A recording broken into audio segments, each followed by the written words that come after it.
Welcome to the Crazy Cool Family Podcast with Don and Suzanne Manning. Parents, what if we could give you the power to transform your family into something absolutely amazing? A family where everyone is healthy, gets along, loves Jesus, and has great purpose in life. Hey, let us flip your thinking to unlock the power God has given you to create your own Crazy Cool family. Crazy Cool Family Podcast people, do you want to be The most amazing family you could be. the most amazing parents you can be? The most crazy cool family parents you can be. We have this amazing resource we call Basecamp. What is Basecamp? Basecamp is more than a podcast. It's more than a YouTube video. It's more than a Facebook post. It's More than a website. Yes. It's more. It's a membership site. It's actually an invitation for you as parents to come in and learn from our 30 plus years of experience when it comes to parenting. It's filled with all sorts of videos about all the things that you need to or you could learn about how to be a crazy cool family. So all you have to do, it's so easy to sign up. It's free. And That's a really good price. And you have access, You have access to all of our content every day, 24/7, on your phone, on your tablet, on your laptop. All you got to do is go to basecamp.crazycoolfamily.com. That is basecamp.crazycoolfamily.com. Don't forget the dots, dot. And it takes 2 minutes to sign up, and you'll start getting our weekly emails, our weekly Basecamp newsletter emails, as well as have access to all of our courses. You can do it in your small groups. You can do it individually. You can do it with your spouse. Basecamp is the way to learn to be a crazy cool parent. So come on in. Come be a member for free. Yep, we can't wait to connect with you. Hey, welcome to the Crazy Cool Family Podcast. Don and Suzanne here, and we are in our culture series. We've been going over encouragement. The power of encouragement. Doesn't that sound powerful? So powerful. And then today, we're going to put another concept, another pillar of culture in your brain, and that is to create a safe haven. We also call it sometimes just safety. And then parents get confused and they think we're talking about physical safety, but we're not. We're talking about emotional, relational safety. Because you know us, everything's about relationship. We're talking about relational safety, where you create an environment in your home, a culture where your kids want to talk to you. Right. And so that's what we're going to talk about today. We're going to have some super practical ways to talk about it. But let us remind you, in this series, we're talking about the 4 pillars of culture, which are the power of encouragement, safe haven, relational discipline, and unity. So those are to come. But once again, we're going to focus on the safe haven. Yes. And we remind you, too, on every podcast in this series that we have 4 declarations. And those 4 declarations related to those 4 pillars are to encourage. How do we encourage, Suzanne? Extravagantly. Isn't that a fabulous word? Extravagantly. I love the way she says that. And I knew she'd do that. So I had to tear up for that. But we also correct. How do we do that? Oh, so carefully. Okay, we're cracking ourselves up over here. Yeah, we are. Sorry. Sorry. Bear with us here, but we are. So also the other declaration, the one we'll talk about today, is become a listener. And we say become a listener, but really it's become a listener instead of a lecturer. Right. Can we add a little phrase to that? Because oh my goodness, don't we lecture? And if we can avoid the lecture, but really, those 3 words are really the key, is to become a listener. And so. We'll talk more about that today. But then also that we want to move from parent control to self-control. That's about the relational discipline. Yeah, and then to celebrate differences and establish family values. Connected to unity. You're going to love it when we get to unity. It is just a game changer concept that you're going to just so love. But not today. That's not today. We're going to do safe haven. Yeah. So, just tell us... Give us your thoughts, Suzanne, on you're such a good listener, and I've learned so much from you in how to listen and how to draw people out. So you're more the expert on this than I am. Give us a summary of listening. What would you say is relevant to this overall subject? Yeah. And so just as you're creating an environment, you want your environment to be a place where your children feel listened to. And I remember my mom was so good at this. anytime I came in from school or any kind of event, she was there, ready to listen. And she wasn't the kind of mom that had a bunch of questions. Well, where'd you go? Well, what'd you do? Well, what'd you wear? Well, what'd you eat? She didn't do that. She just kind of let me unload and share it all.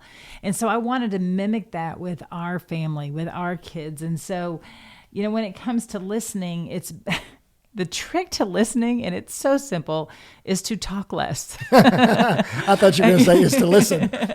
Is to, you've heard it, we've got one mouth and two ears. So, use your ears twice as much as you use your mouth. And so I think a lot of the times as parents, because we're constantly giving instructions and directions and trying to get the boat moving, whether it's out the door or to the meal or into bed or whatever, we use a lot of our words instead of letting the situation play out and listening to your kids, or even saying, well, what should we do now? What should we do now? Can I give you a scripture that is just so convicting? So if you don't want to be convicted, just kind of turn it down for a minute and come back. But James 1:19 says, be quick to listen, slow to speak, and slow to become angry. If we could do those three things, if we could be quick to listen, slow to speak, and not slow like we speak slow, but speak and just waiting to speak, and speaking second. That's what I think I do so often I know what they're going to say. And so I want to just jump in. Oh, okay. Fill in the word. Yes. And so, and the words slow to speak. I don't have a big issue with anger necessarily. I think I've come a long way in that area, but I still just being slow to speak is probably one of the toughest things I do every day. And I think a lot of the times with parents, we don't mean to, but we really don't value what our kids have to say, especially our little kids, because, let's face it, it's not very interesting. When they're talking about their Barbies or their Legos or whatever the story it is that they're sharing with us, it's not very interesting. But just know that when we listen to them when they're little, when they tell us all those things about their Barbies and their Legos, they're practicing interacting with us. They're trying to see if we're going to listen, if we're going to pay attention. Safe? Yes, are we safe? Can they share their most valuable things? And at 2, 3, 4, 5, their most valuable things are their dollies and their Legos. Yeah. And so we're going to talk the rest of this podcast over kind of what we call littles, middles, and bigs. And so because reality is we listen to each of our children in the different stages of their life at radically different levels. Yeah. If you've got a little kid and a big kid, then you know that your little kid talks nonstop and your big kid doesn't talk near as much as you want them to. Yep. And so two things before we dive into all that. We'll spend some time with littles, times with middles, times with bigs. Two things. One of them is just to make sure that we understand that you leave here with what a safe haven is. And it's just an environment. We talk about culture. You want to create a safe environment where your children can talk to you at any age about anything they want. Oh, I'm so glad you brought that up. About anything. It's huge. So not only being available is part of it, but anything that they've got going on, that they're not afraid to tell you that they've messed up. Because reality is children mess up. That's where we learn. And they mess up when they're 2, and they mess up when they're 13. Yes. And they mess up when they're 25. Yes. And they mess up when they're my age. Right, exactly. We just do. We just mess up. Yeah. And we want to have that person that we can tell that to. And when our kids are little, we really want that person to be us, their parent. Yeah. And so then just defining littles, middles, and bigs. Littles we call from birth to about kindergarten. So, when they're in the toddler years, if you will, and they're learning a lot about life. Middles, we look at grade school. And so, maybe kindergarten through 5th or 6th grade. And then bigs are middle school and high school. And that's really got different, middle school and high school can be different too. We'll talk about that a little bit. But when you think about littles, middles, and bigs, and one of the keys we do that is because when they get to be 12, 13 years old, they're really starting to move into adulthood. And they really are starting to ask more questions. It's different. So, but that's ahead of that. I'm getting ahead. So let's go to littles. And I love what Suzanne's got this statement that she said to so many parents, and that is, if you listen to them when they're 5, they'll talk to you when they're 15. And so obviously those ages don't matter. Right. If you listen to them when they're little, they'll talk to you when you're big. But the point is that when you've got your 5-year-old, what they're saying to you, once again, you don't really care about. But the 15-year-old, you're desperate to know about what's going on in their lives. You know, what boys or girls they like, what they're even eating in the cafeteria, what their teacher did, what drama's going on in the locker room. I mean, you want to know what's going on in their little lives because you want to be able to speak into it. And that's one of the beautiful things about Safe Haven is when you build that safe haven, when you start when they're little, then you've created space that all they know is that mom listens to me, is dad tries to understand me. Dad wants to know what's going on in my life, not because he wants to get onto me, but because he just wants to know. I love the way you said that. You said mom listens, but dad tries to understand, which is... I didn't want to say listen again. Well, if you have 4 daughters like I had, you can relate dads to trying to understand because, oh my goodness, they're just, I remember like as an example of this when the littles, so Macy's our 3rd daughter, and she actually works for us at Crazy Cool Family, does an awesome job. Shout out to Macy. All the back stuff that we do with the podcast and social media. She has got if you're being communicated with, it's by Macy. Yes, and so, but Macy's always been a very emotional girl, and even when she was little, and very expressive. So she's a worship leader, and she just does all these things that are. So when Macy was a little girl, before she could ever talk, she would tell us these stories. Oh, yes. And she was like a year and a half, so not really able to communicate at all. So, yeah, not using vocabulary words like nouns and verbs that you would understand. Yes, but the story had plot. It had characters. It had all these hand things. Motions. Yes, and she was so, and she would, and she would just, it sounded like just a foreign language, but she would get, and all you could do was just sit there and go, really? Wow, that's crazy. And she talked like, and again, she's a year and a half or 2 years old, something like that. She talked like she was communicating to you, like in a very clear voice, like you should totally understand her. But it was so funny because we would just have to just sit there and listen, and the stories would last minutes. I mean, they weren't like they were 30 seconds. Right. Well, and I would even like to take it back a little bit and say one of the things that I love to do with even my newborns and my infants is when they start doing their babbling, to stop and listen to them and, look at them and talk back, really, what else? And then let them babble. Yeah. And then just respond with, oh my goodness, tell me more. And let them babble. Because even then you're giving them the eye contact. You're letting them know face to face that you're paying attention to them and you're letting them share what's going on, Madeline's youngest daughter, who's about 6 months. Yeah. She's Juliet. All she says right now is ba ba ba ba ba. But it could be bed, it could be bye, it could be bat. I mean, it could be anything starting with a B. And so all I have to do is pick her up and go, "Hey, Juliet, ba ba ba," and then she just starts to say it herself, and it's just so fun to watch her just in expressionful and everything. There's actually, we need to put the link in the notes. Remember that YouTube video where the lady is that they literally do a YouTube video and all they do is the lady is sitting across from her baby in a high chair, and the baby is maybe several months old, maybe Juliet's age right now, and so the mom is giving her expression and talking to her and being animated. Oh, that's great, just kind of have an interaction with her. And then all the mom does is just take away her expression and look at her stoically. And it's crazy within like 30 seconds. You can YouTube it. We'll get you the link to it. But I mean, if you look, mom and baby or whatever, I don't know what, but literally what will happen is the baby starts to freak out.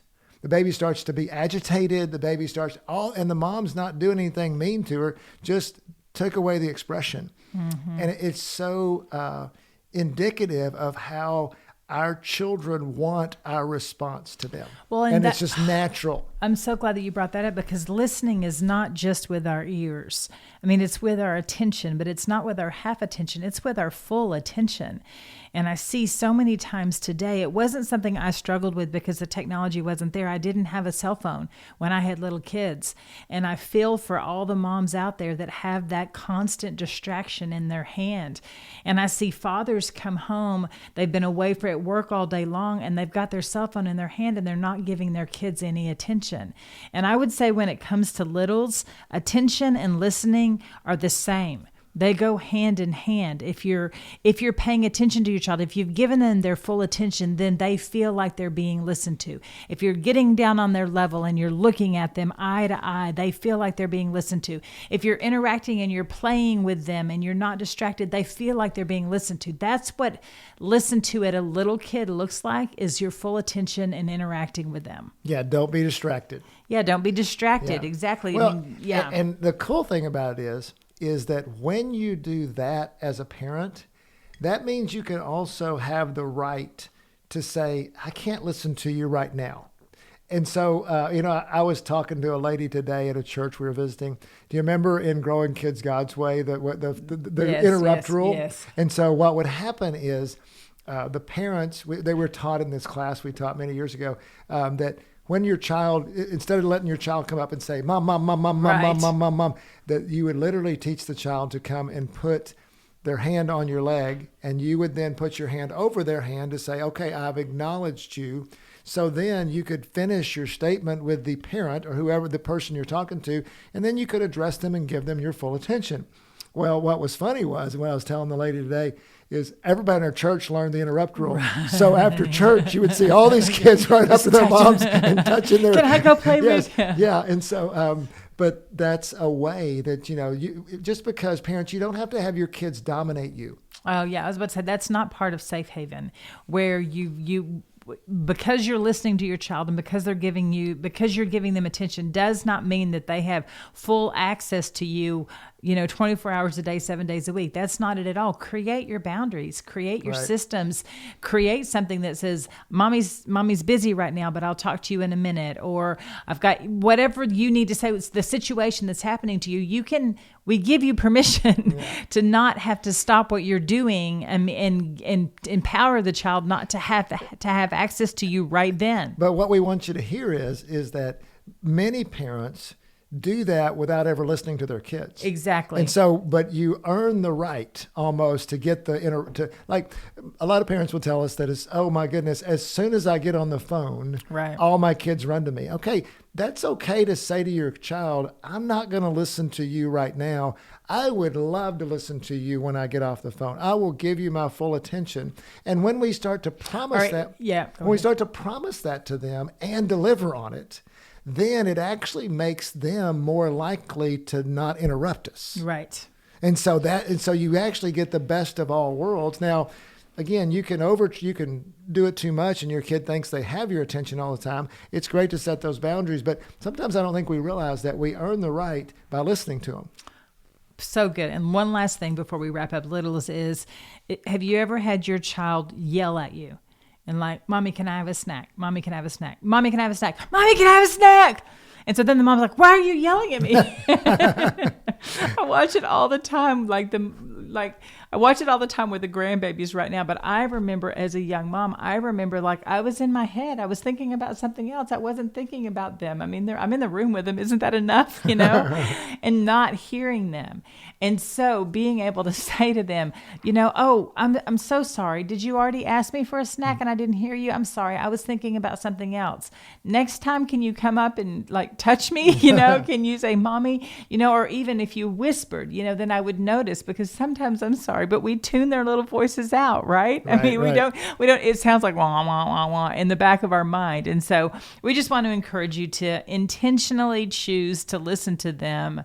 And then if there's a time that you're not listening to them, then apologize that you weren't listening and then ask them to repeat it again. But don't get mad at them because they're yelling at you. They're just trying to get your attention. Well, and sometimes we see that the child immediately yells or throws a bad sound or whatever. That's okay. We've trained them to do that because they don't trust us to listen to them initially. So if you will backtrack a little bit and practice listening intentionally more on the front end and go ahead and, discipline that sound. We don't make that sound. We're going to wash that sound out. We're going to, whatever needs to happen to get rid of that sound. But you've trained them to make it because that gets your attention, not the sweet little, Mommy, can I have a snack? Yeah. It's so funny because, even parents say, I have to yell at my kids to get their attention. The child feels the same way. Oh, for sure. But if you create this listening environment, and that's another thing, just as we leave littles, and even with middles, as we go into the middles, when you listen, then you can demand being listened to. Mm-hmm. And so, you know, so often with our children, I will say, and this is a tangent for a minute, but, you know, you're not going to yell at me because I don't yell at you. Right. I don't have the right to yell at you. You don't have the right to yell at me. It also works with listening. You know what? When you come to me and ask me a question, I'm listening to you. Okay? When I come to you and I want to talk to you about it, I expect the same respect that I want to give you. So when we listen, it opens up doors. So let's start talking about the middles because they can understand that more. Right. You know, the third grader can say, you know, hey, you know, because so often our kids tune us out. Let's say we come up to them and they're watching a show or they're on their game or whatever, and they don't want to talk to us. That can even go into the bigs. And you say, you know what? And they don't want to hear what we have to say. Yeah, I mean, and so we come up to them and we say, okay, now we need to honor them and say, you know, hey, when you finish that, we can't just come in and barge in and demand. But I mean, you can say, hey, I have an expectation that when I say something, you're going to listen to me. But I first am giving that example to the grade schooler and say, hey, when you come to me and want to tell me something, then I'm going to listen to you as well. And so just a huge trick, and we've already mentioned it with the littles, but eye contact is a connection. And so if we walk through the room and we let's say the child's on the TV and we walk through the room and we say, hey, finish this game so we can fill in the blank, go to dinner, do the dishes, whatever. You walked through the room in motion. You didn't stop what you were doing. You didn't extend respect to the child. The child didn't hear you because they were involved in the game. They're playing, but they're not.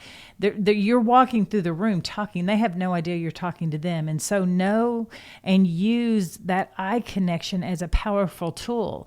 You take, as parents, if we will take time and connect with our kids through eye contact. Hey, I want you to finish this game so that we can. Then, do you hear me? Do you understand? Then now you've got a connection with them. And so eye contact is so important and so valuable. And eyes are the window to the soul. It connects. It's vulnerable. It's powerful. And so you will know what your child's thinking and doing by looking into their little eyes. And they will trust you and believe you by looking into your eyes. Well, if you listened to our podcast a couple weeks ago, we talked about with Pastor John Stickle about identity. And so can I tell you, parents, a lot of people ask, how do you establish identity in your kids? How do they feel loved? How do they feel cared for as an earthly father or mother to their child? Man, when you make eye contact with your child, it says you're valuable. Mm-hmm. You know, remember what God said to Jesus, this is my son whom I love, in him I'm well pleased. We say, man, your kids should believe that about you. Well, when you make eye contact and you say, I am going to look in your eyes and I'm looking into your soul and I want to hear you, you establish worth in their eyes. And you know, it happens at the littles, but it particularly happens with these middles because they're searching. They're starting to search for who they are. They're starting to believe things. They're starting to have opinions on things. And so, man, what a great thing, you know. And so one of the principles that we talk about with that is that, and it relates to the eye contact, it relates to going deeper, is that we understand before we instruct. So that's a great way people say, how do I listen? Well, first of all, there's even the Stephen Covey wrote the book, 7 Habits of Highly Effective People. And one of the things his chapter says, it says, seek first to understand and then to be understood. Yeah, that's good. And so if you can have that principle in your parenting, then when you go into the situation with your child, you're going to look to ask questions first, which is another key of having a safe haven. Yes. Is that you learn to ask, and we call this, and this is a term I want everybody to, unless you're in your car, you can write it down. We want you to ask inquisitive questions and not accusatory questions. Yeah, and so the way I describe that is be curious. Instead of, where did you go? Where did you go? I mean, do you hear the tone? I'm using the exact same words, but the motive behind it is accusatory. Like, where'd you go? You went somewhere bad. Versus, where did you go? Tell me, I'm dying to know. Yeah. I want to hear all about your experience. Even when you know they've done something wrong, it's really good to go in with curious, inquisitive questions. Because reality is you assume you know what they've done is wrong because somebody else has told you, but they haven't told you. And so you still don't know what it is they did wrong from their perspective. I don't know and how. you don't know what it is that motivated them to do that. And so there still is always space for curiosity when it comes to being safe with your kids. I can tell you numerous times as a parent, in raising 7 kids and in talking to a lot of parents too, but I'm just going to talk about my own personal situation, that I have walked into a situation and lectured my way into being wrong. And so because that's beautiful. I mean, that's awful, but that's because well said. I assumed that certain things had happened. Right. And I lectured into it only to find out that I had misinterpreted the situation. As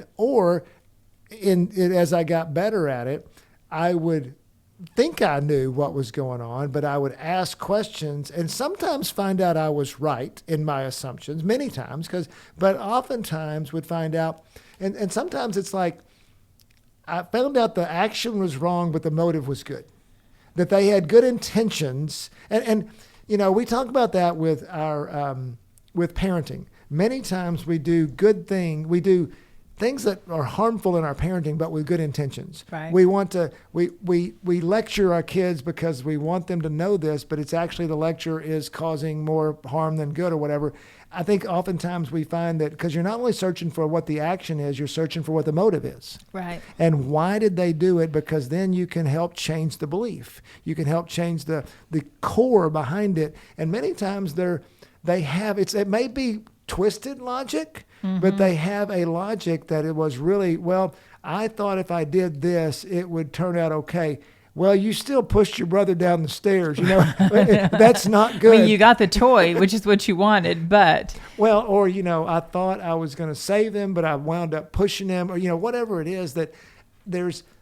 And so just to explore, because as we get to discipline later, what we'll tell you is you always have your discipline hammer in your pocket.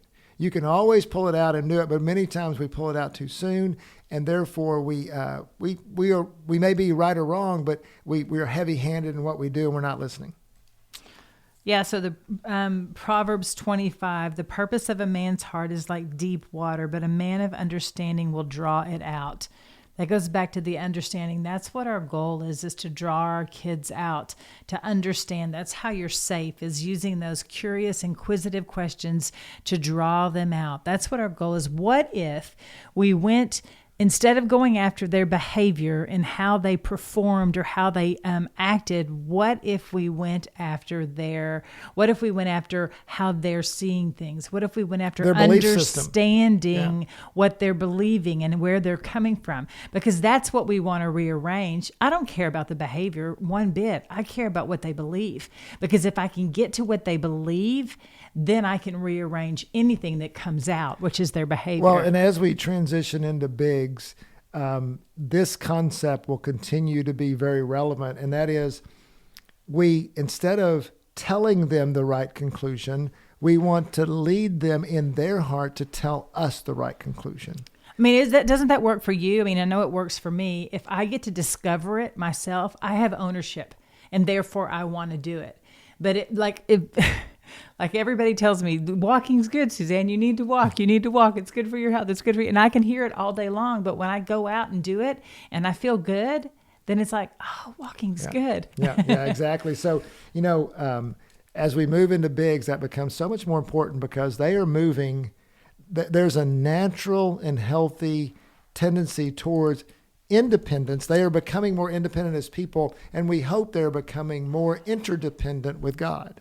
Yes, and I want to just say yes and amen. I mean, we want that. That's the goal. I mean, when they were born, they were fully dependent on us, and the goal is to have them fully independent. We want them out in the world, paying their own taxes, paying their own car payments, right, Don? Paying their own phone bill. Amen. I mean, Absolutely. That's what we want for them. And so many times we see parents, those teenagers are in their homes and they start clasping down and they start controlling. And we're like, no, back up. Wait, no, you want to empower and equip. You want them to be as independent, want them functioning citizens of the country.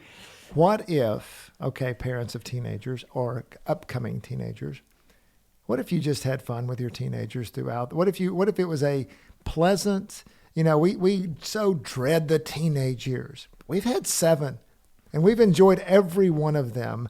Have there been issues? Absolutely. But part of the way you enjoy your teenagers is you create a safe haven, and you create an environment where the trust is there, where and we think about, no, it's their fault. They're not talking to us because they're doing bad things. But actually what's happened is parents create the untrusting environment in their kids because they don't listen, and because we do lecture too much, and because we don't, and we freak out. I don't know how many kids we've talked to.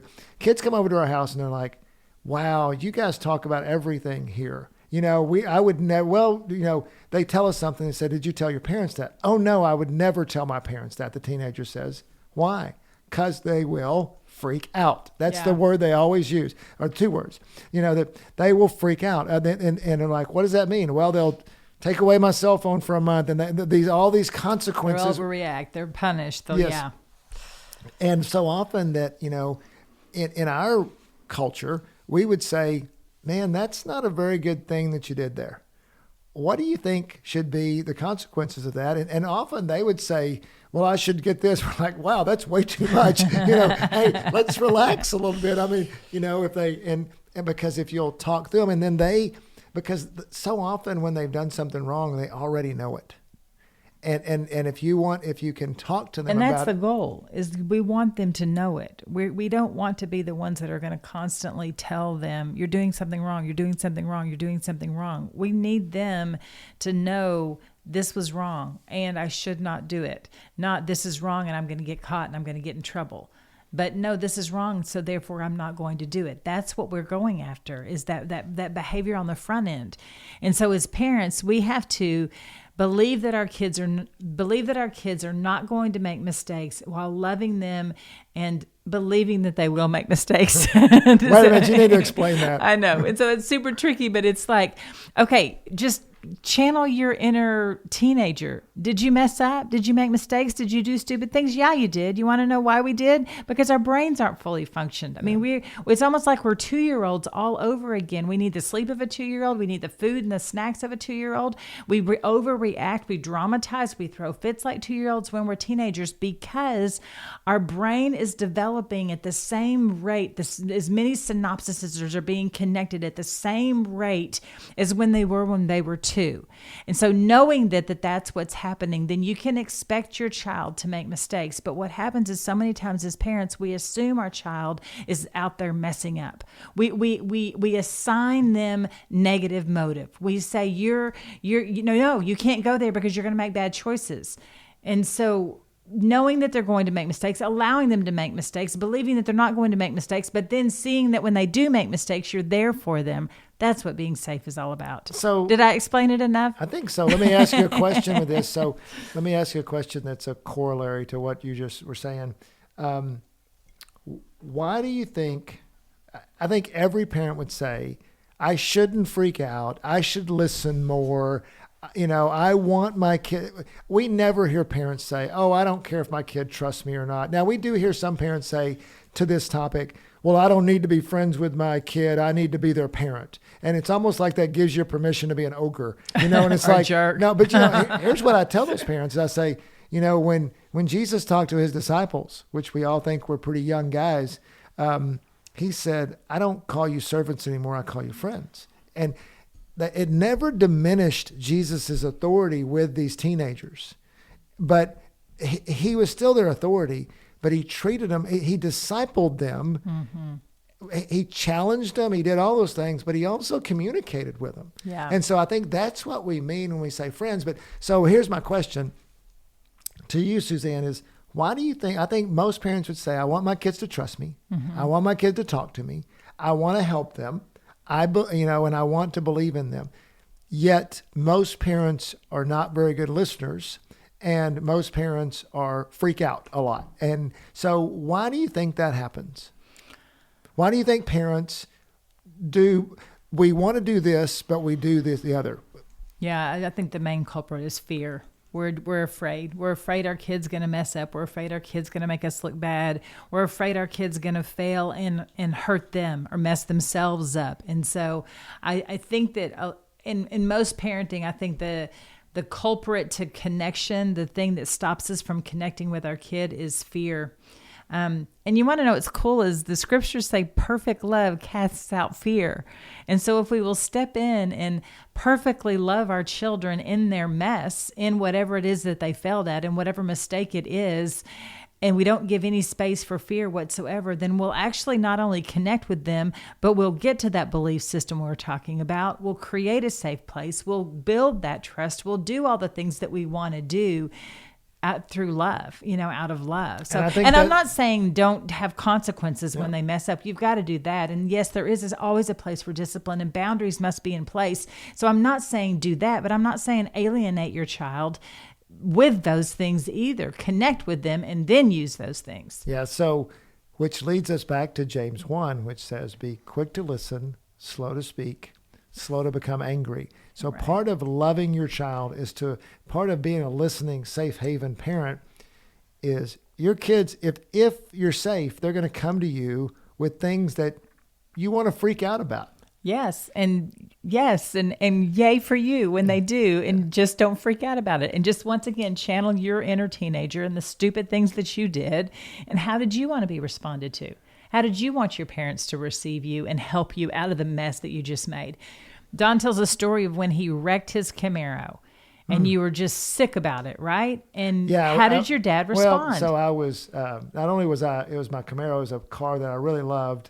And I came home. And it was a sacrifice for your parents to get it both working. One's a teacher, one works. I mean, it wasn't like they were rolling in the dough and they could provide this incredible vehicle for you. He was a third kid. Two of them were in college. I mean. I had to drive with the wrecker home. And so I pull up across, in the street with my car mangled, totaled, and got out. And of course, my parents had friends over, so there's like 6 people in the house. Scene. Yeah, and I walked in, and I was like, and I was really my dad, the one I was really worried about, and I said, because sometimes his anger would flare. He wasn't quite the person this do not anger. But I remember he just walked out and he just said, well, I'm glad you're not hurt. We can get another car. Yeah. And that sums it up. That's what we're talking about. It's not the thing that happened. It's not the fill in the blank of what the kid did. It's, I'm glad you're not hurt. I'm glad you're okay. Yeah. That's safe haven. Yeah, it spoke volumes to me to just say that the thing wasn't as important as the person, and so often the consequence, the incident, the embarrassment, the fear, it's not as important as the person. Yeah. And so when you treat your, especially with bigs, so often I just see parents a lot with all ages of kids, but let's talk about bigs, middles, and bigs right now a lot. Is they're talking to an adult. And just as pleasant as they can be. Yes. And then all of a sudden their kid comes up and they talk to them like they're a slave. Subpar. Yes. They're not human. Right. And instead, or that, hey, don't you see I'm talking here? It's just like, wow, would you say that to your friend? Would you say that to... And then they turn around and get mad when their child talks back to them the same way. But reality is they're setting the example of how to interact with their child. So that's the only way their child knows how to interact. Rude. And so it's okay, like we said, even with bigs, to say, hey, I'm talking right now. I want to listen to you. It's just going to be... But then following up with it, it's really just about... It's a discipline. It's a way of life to create a safe haven. It happens over time. Suzanne says if you listen to them when they're 5, they'll talk to you when they're 15. And you may say, hey, I haven't been listening. What do I do? Guess what? It's redeemable. Oh, start. It's just redeemable. In fact, they'll think you're weird at first because you'll be like, who are you? And why are you listening to me? And it won't work at first because you haven't built trust yet. Right. But over time. But you can even say, I'm sorry I didn't listen. I haven't been listening to you, but I really want to listen to you. I think it's important. Well, and even then, so let's end with kind of. I want to say something before you end. Though. Yeah, I'm just saying. Well, okay. Go ahead. Okay. No, you're good. No. Well, it wasn't really an end, but it was as we're ending, I want to bring this one point out, which is that often when you try to listen to especially older kids, you'll feel like you're failing a lot because you'll get the one word answers and you won't penetrate their heart and they won't want to share with you. And you'll think this isn't working. Mm-hmm. Then as you do it, and it seems like it always comes at the most inconvenient times. Like when you want to go to bed. Yes. Or if you're busy, but you'll get, as you keep doing it, all of a sudden they'll test you and they'll throw something out at you and see if I don't have time for that. Okay. I'm not going to do that anymore. Right. But my point is don't stop.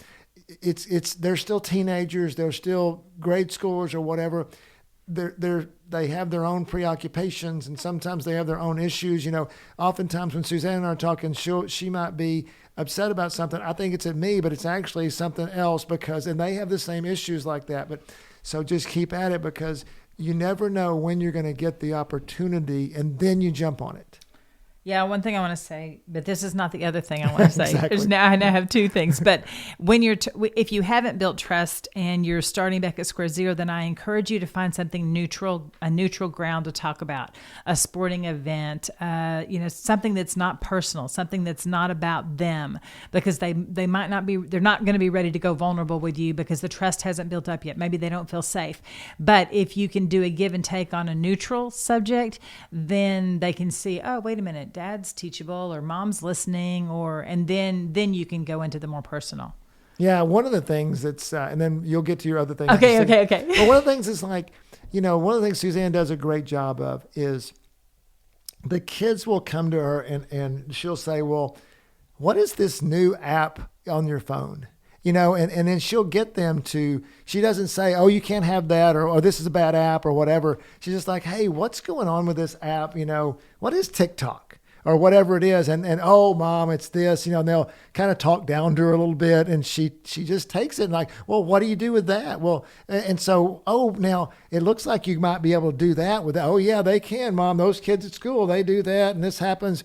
Well, what are you going to do about that? And just getting them to talk about safe. That's a way to get them to talk about if they're an authority on the subject. And many of our kids are because they're watching YouTube and they're watching. World. Well, I mean, not just apps, but I mean, they know a lot about a lot of things. Yes. And when you can let them be the expert, so often, we try, well, I need to tell you all I need to know about, the Republican Party or the Democratic Party or whatever, or, and they may ask the questions, but what if you just let them talk?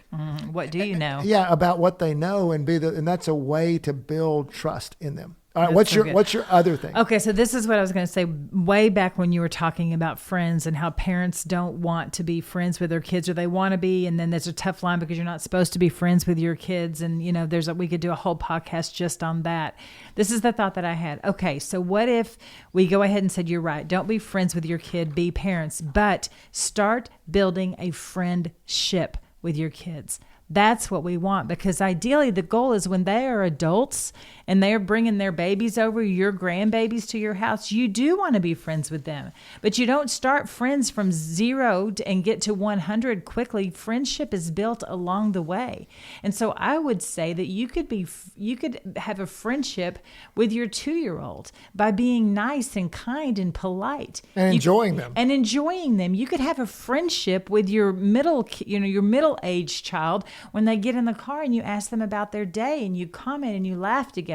You can have a friendship when you're a teenager, when you share what you did when you were their age and the experiences that you had and maybe the failures that you've had. And so what would it look like to build a friendship? Would you consider that safe? Would we put that in safe haven? That's awesome. Okay, can I wrap up now? Yes, you may now totally wrap up. I'm going to wrap up with a great statement that I want you to, as we cast vision for a safe haven for you, as we end this podcast, that, remember our goal. Our goal with our kids is to create an environment, to create a culture where teenagers share with us and they make wise decisions on their own. Mm-hmm. So we would love this environment when our teenager is 15, 16, 17, 18. That they're making wise decisions and coming back, and mostly wise decisions. Not that they can't make mistakes, but they're making mostly wise decisions. And the conversations we have are them mostly success with some failures, but they're sharing with us because they're not worried about, I'm going to bring home a couple of mistakes here and mom's going to blast me for it. But we want to create a culture where the teenagers share with us and they make wise decisions on their own. That's what we're working for from the time they're 2, the time they're a baby, to when they're 5, to when they're 8. And it is a gradual opening. And then you will have, that's when you can enjoy your teenagers, because even if they're struggling with things, you can work through them with the struggles, and because there's a trusting environment. When there is this fear and when there is the break in the relationship, that's when parenting becomes really hard, and we don't want that for you. So any final words before I wrap it up? I'm going to wrap it up with a safe haven is where you build a listening environment, and we're going to have we're going to be bringing on some experts to talk to you about ways to overcome listening. We're going to continue on with the listening as we move on the culture. In the meantime, thanks for being with us, and as always, parents, go be crazy. crazycoolfamily.com.